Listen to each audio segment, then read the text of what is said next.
5 years ago, I stood in a grocery store checkout line with only $50 in my bank account. I watched the total climb on the register, my heart pounding. I quietly asked the cashier to remove a few items I couldn't afford.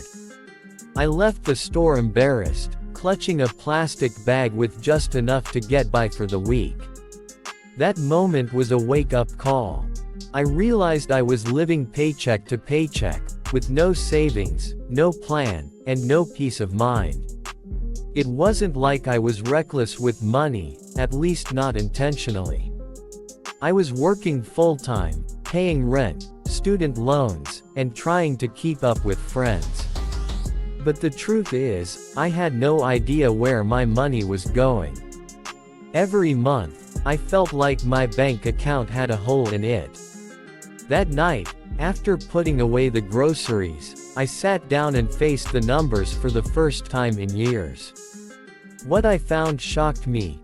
I had spent over $400 that month on dining out, $200 on streaming subscriptions and online shopping, and nothing, absolutely nothing, towards savings or debt repayment. I made a decision right then. I was done feeling powerless. I was going to take control of my financial future. Step 1. I faced my financial reality. I started by listing out everything. My income, all my debts, my fixed expenses, and those sneaky variable costs that kept catching me off guard. It wasn't pretty, but it was necessary. I downloaded a free budgeting app and categorized every transaction. The first month was eye-opening. I'd been spending mindlessly, and now I had to be intentional. Step 2. I built a zero-based budget. I learned about zero-based budgeting, where every dollar has a job. I gave every cent a purpose before the month began. Rent, food, transportation, and minimum debt payments came first. Then I added small categories for fun, but with strict limits.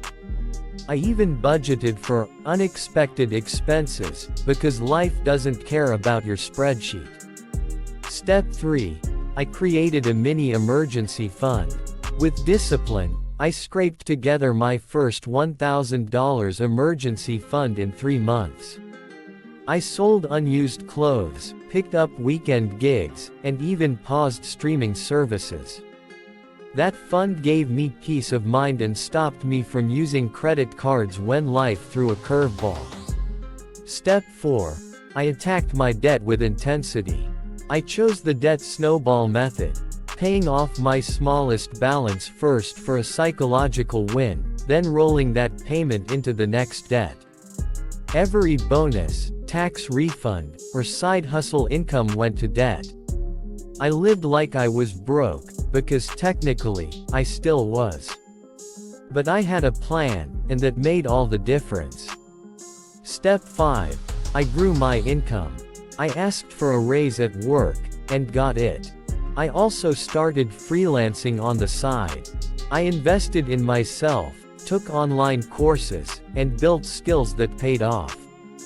As my income grew, I kept my lifestyle the same for a while and funneled the extra into savings and investments. Step 6. I began investing early. Once debt was under control and I had a larger emergency fund, I started investing. It wasn't much at first, just $50 a month into a Roth IRA. But over time, the contributions grew. I educated myself about index funds, compound interest, and the power of time in the market. 5 years later, today, I have no consumer debt, a 6-month emergency fund, and a growing investment portfolio. I've taken trips I used to only dream about, paid in full, guilt-free. I have the freedom to say yes to opportunities and no to anything that doesn't align with my goals. I'm not rich yet, but I'm financially secure, and that's priceless. What I learned: your past financial mistakes don't define your future. A budget isn't restrictive, it's empowering. Even small changes add up over time. Consistency beats perfection. You don't need to earn six figures to gain control over your finances. You just need to start. Take that first honest look at your money. Set a goal. Build a plan. And don't stop. I went from being broke and anxious to being confident and in control, all by changing how I managed my money.